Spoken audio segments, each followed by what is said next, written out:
membagi kalian menjadi 3 kelompok. Kenapa Bu 3 kelompok? Karena pada dasarnya siswa itu punya gaya belajar. Apa aja Bu gaya belajar? Pertama, gaya belajarnya dengan visual namanya. Visual. Visual itu apa Bu? Pandangan mata. Melihat nih, dengan melihat ini nih.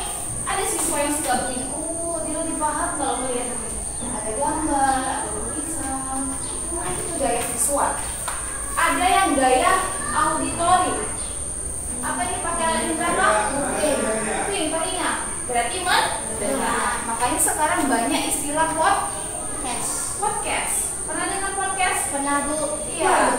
Ada orang lebih suka mendengarkan informasi dengan mendengar podcast ya. Seperti radio misalnya. Ada tuh sampai sekarang masih ada orang tua yang mendengar pakai radio berita. Ya. Itu dengan cara audio. Kemudian ada audio visual. Berarti dengan cara bentuk audio dengan visual. Mata, indera penglihatan dengan indera pendengarnya bekerja bersamaan. Contohnya apa? Menonton video, film boleh. Ya, jadi ada 3 gaya belajar. Sekarang ini, kalau yang audio, berarti ini berdasarkan podcast ya, atau audio yang kamu dengar, berdasarkan ada yang kamu dengar. Kalau ini berdasarkan modul yang kamu baca dan gambar yang kamu lihat ya. Simpulkanlah apa yang dimaksud dengan modernisasi. Nilainya 25 ini ya. Kemudian apa saja perubahan yang timbul akibat modernisasi dalam berbagai bidang, yaitu bidang transportasi, informasi, komunikasi, ekonomi, pariwisata, dan pendidikan.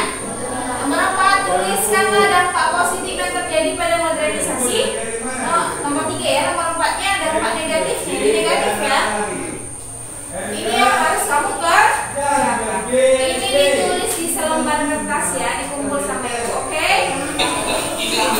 Masyarakat tersebut mau menerima atau mau mempelajari tentang perubahan-perubahan yang ada.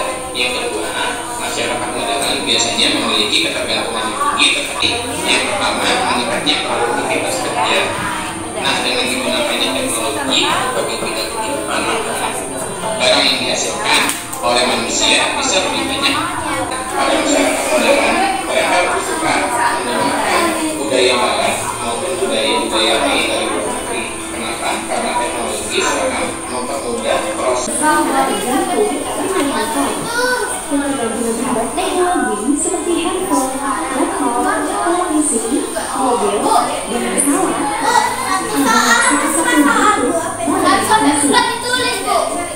Apa yang dilakukan dengan adanya sistem metode pembayaran menjadi cashless atau tanpa uang tunai, yaitu melalui transfer atau dompet digital.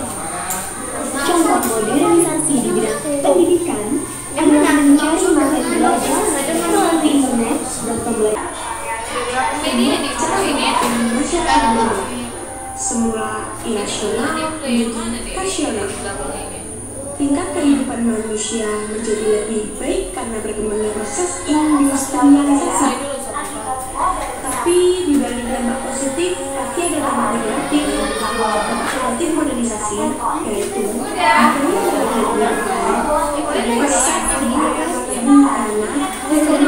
masyarakat untuk mengakses budaya ini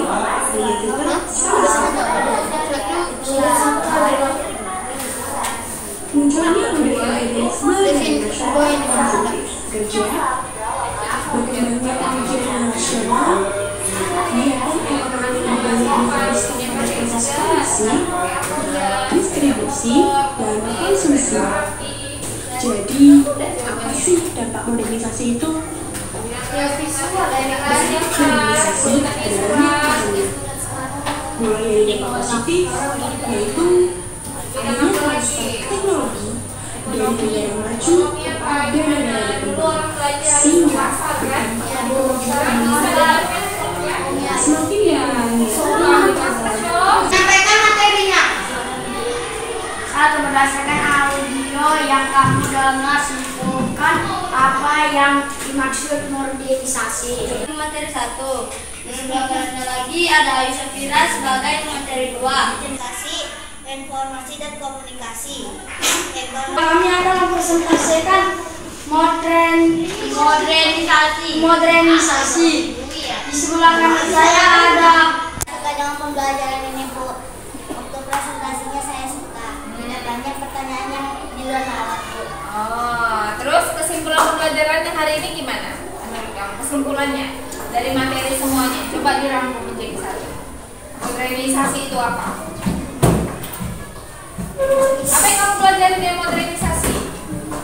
Mengetahui banyak teknologi yang sekarang, Bu, dan dulu. Ya. Dari dulu sampai sekarang. Ya, yang dulu gimana? Yang dulu pakai surat dan yang sekarang pakai handphone, Bu. Oke, dari segi bidang komunikasi. Ya. Oh. Kalau ibu bilang dor, jawabannya? Dor. Coba ibu coba. Kalau ibu bilang dor, kamu jawab apa? Dor.